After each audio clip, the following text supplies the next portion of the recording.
Bonjour tout le monde et bienvenue dans cette nouvelle vidéo dans laquelle je vais vous présenter ce que vous avez tant attendu, c'est-à-dire la partie 3 de la construction de la moto. Alors c'est vrai que dans cet épisode, j'ai pas pu finir totalement. Du coup, il y aura une partie 4 où je vais vous montrer notamment la peinture et d'autres petits détails.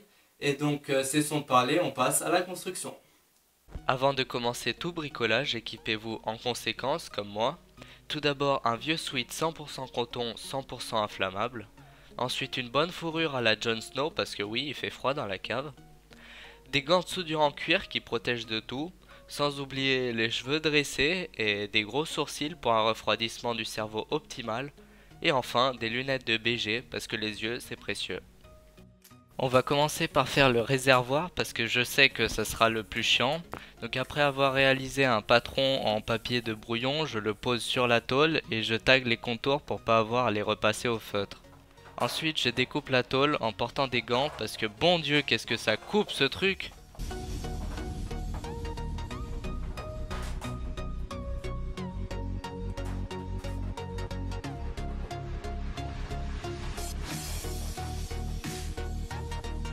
J'ai laissé 1 cm de trop de chaque côté pour pouvoir replier la tôle.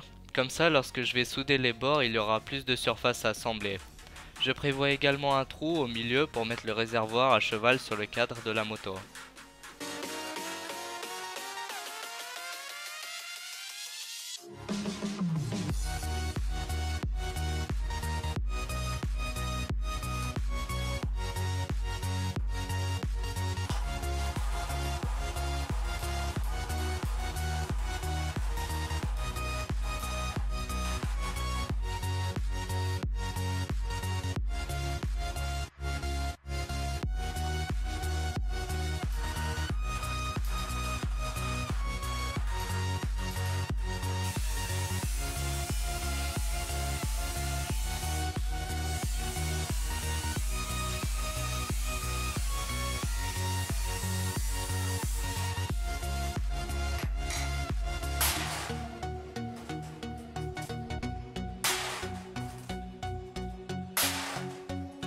On replie ensuite pour que ça ressemble un peu plus à un réservoir. Il faut bien évidemment faire attention à plier la tôle en angle droit et au long d'un trait précis.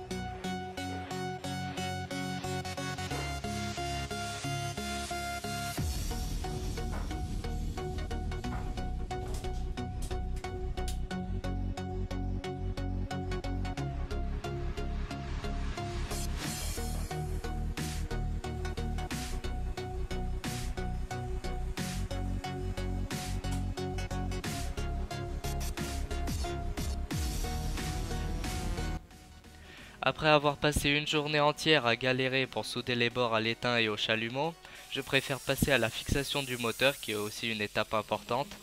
Donc je coupe la structure qui va supporter le moteur dans 2 tubes carrés récupérés à mon lycée, mais le moteur possède aussi une fixation à l'arrière, alors je fais une pièce en fer épais qui va relier le cul du moteur au cadre.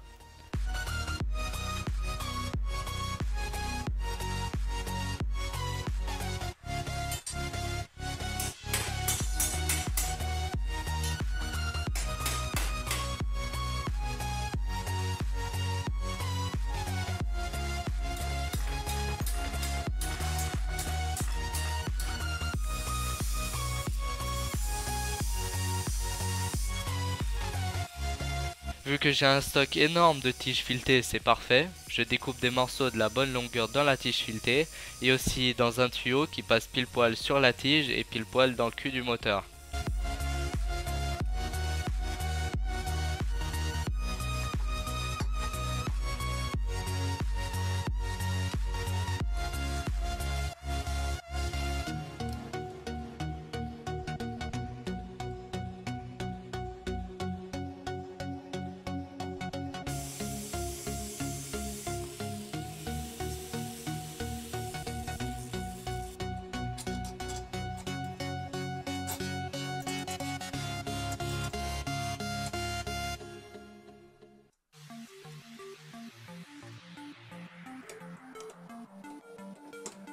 Après avoir fixé le cul du moteur, je perce dans le cadre et dans les 2 tubes carrés que j'ai coupés préalablement pour passer des morceaux de tige filetée qui vont tenir le tout fermement.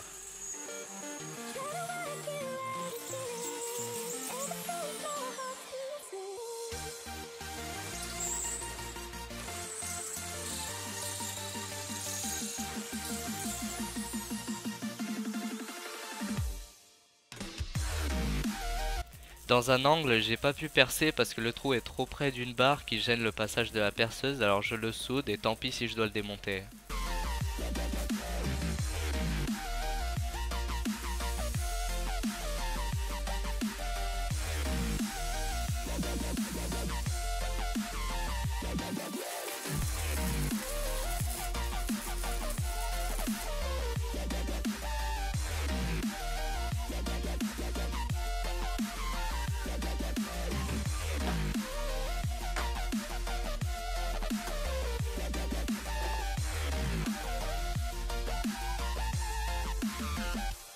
Ensuite, j'attaque la construction du siège. Je découpe le moule-boule dans de l'aggloméré de qualité, mais le problème de l'aggloméré, c'est que c'est la galère quand on le coupe, vu que les fibres de bois sont dans tous les sens, la scie saute sans arrêt.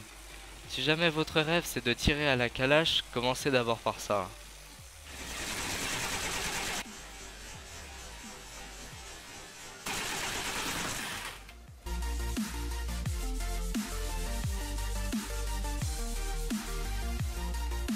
Je lui fais aussi un dossier en contreplaqué plus fin que je colle et je cloue pour un maximum de résistance.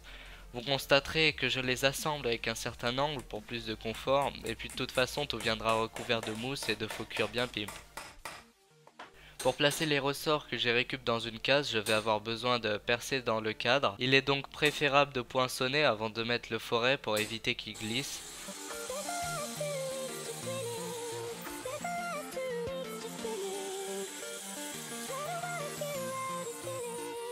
Je perce aussi 2 carrés de bois, mais bon, ne me demandez pas pourquoi, j'avais juste envie.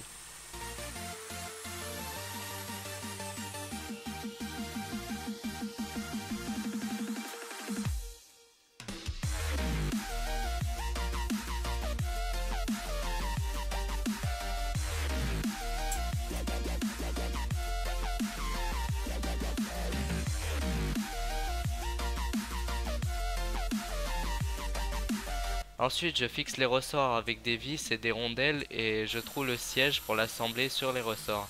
Les plaquettes d'acier que vous verrez, c'est pour consolider le dossier.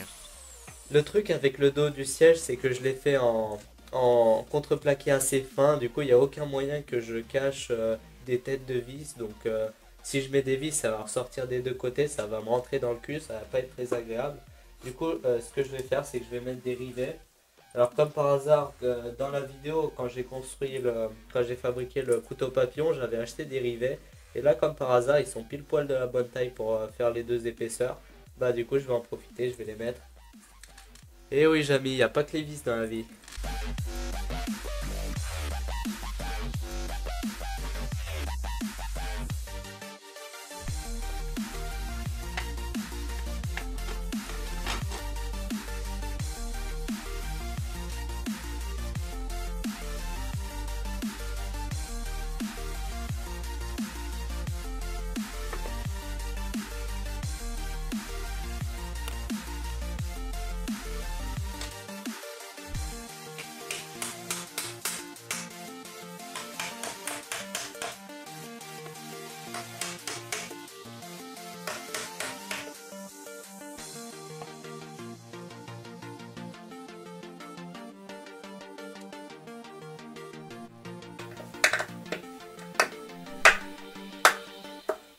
Comme vous pouvez remarquer, je serre avec des écrous indesserrables par vibration. Si vous voyez pas de quoi je parle, c'est les écrous comme ça qui ont un truc en plastique là autour qui serre le filetage et l'empêche de se desserrer facilement. Et aussi, si vous mettez des ressorts comme ça sur du bois, mettez bien une rondelle assez large pour que les ressorts ne rentrent pas à l'intérieur du bois, justement qu'il y ait plus de surface. Devant, j'ai mis une sorte de gond que je vais percer à peu près à ce niveau. Le trou va traverser le cadre et je vais mettre une vis pour qu'il y ait beaucoup plus de stabilité. Vous voyez, quand ça tient, là c'est stable. Alors que s'il n'y avait pas ça, le truc aurait twerké dans tous les sens. Et donc on va faire tout ça là maintenant.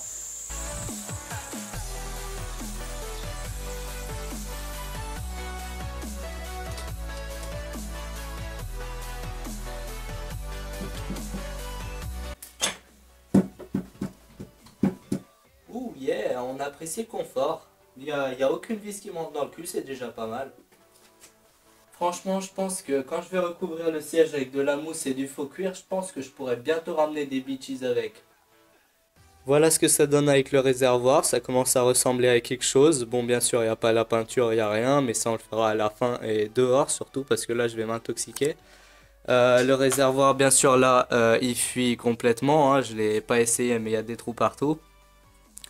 Il faut que je retape les bords avec plus de finesse et que je mette le bouchon pour mettre l'essence dedans, ainsi que les tuyaux de sortie d'essence qui vont aller dans le carburateur. Et il faut que je mette le robinet aussi que j'ai acheté. Le carbu, il faut que je le retape aussi parce que là, déjà, la tige de réglage de l'arrivée d'air dans le carburateur, elle est totalement dégueulasse. Parce qu'en fait, j'avais perdu une pièce et du coup, je l'ai fabriquée. Enfin bon, là, je l'ai retrouvée. Et ah oui, il y a aussi le circuit électrique que j'ai pas du tout attaqué. Là, on voit la sortie du moteur 4 fils. Il y en a un qui va à la bobine d'allumage, l'autre qui va au phare avant, feu de recul, enfin bon, plein, non, peut-être pas feu de recul, mais feu de freinage. Là, on a la bobine. Je sais pas si elle marche parce qu'elle fait pas d'étincelles. Mais vous inquiétez pas, j'en ai encore des tonnes. Ce moteur, c'est du 6 volts, ça fait que je vais peut-être mettre une bobine 6 volts, même si d'origine, elle avait une bobine 12 volts, comme ces deux-là. Enfin bon, là, on va continuer le réservoir et on va peut-être attaquer le circuit électrique. On retourne ensuite sur le réservoir, alors je perce deux trous sur le côté droit et je vais y souder deux bouts de tube en laiton reliés par un tube flexible transparent, comme ça je pourrai voir le niveau d'essence. Et ouais mon pote, je suis un génie. Mais vu qu'il n'y avait pas de tube en laiton parfait pour le tube flexible, je le dilate un peu avec une pince et le briquet pour le ramollir.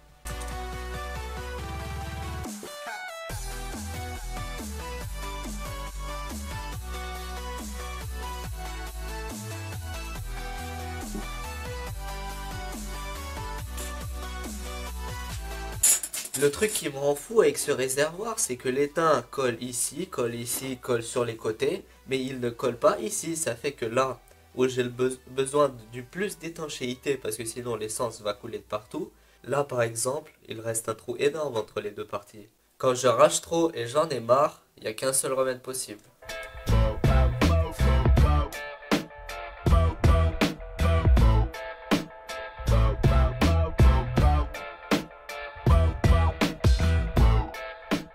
Si vous vous demandez comment j'ai plié le laiton sans l'écraser, eh bien c'est très simple, il suffit de le chauffer et le plier avec délicatesse.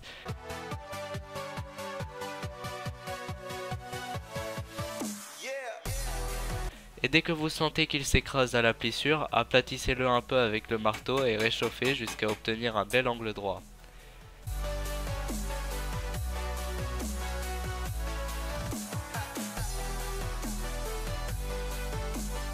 Si jamais vous avez des petites envies cheloues, vous pouvez même vous gratter le dos avec la tige. Ensuite, pour le souder au réservoir, il faut faire un trou pile poil, bien papier vériser les deux surfaces et les souder au chalumeau.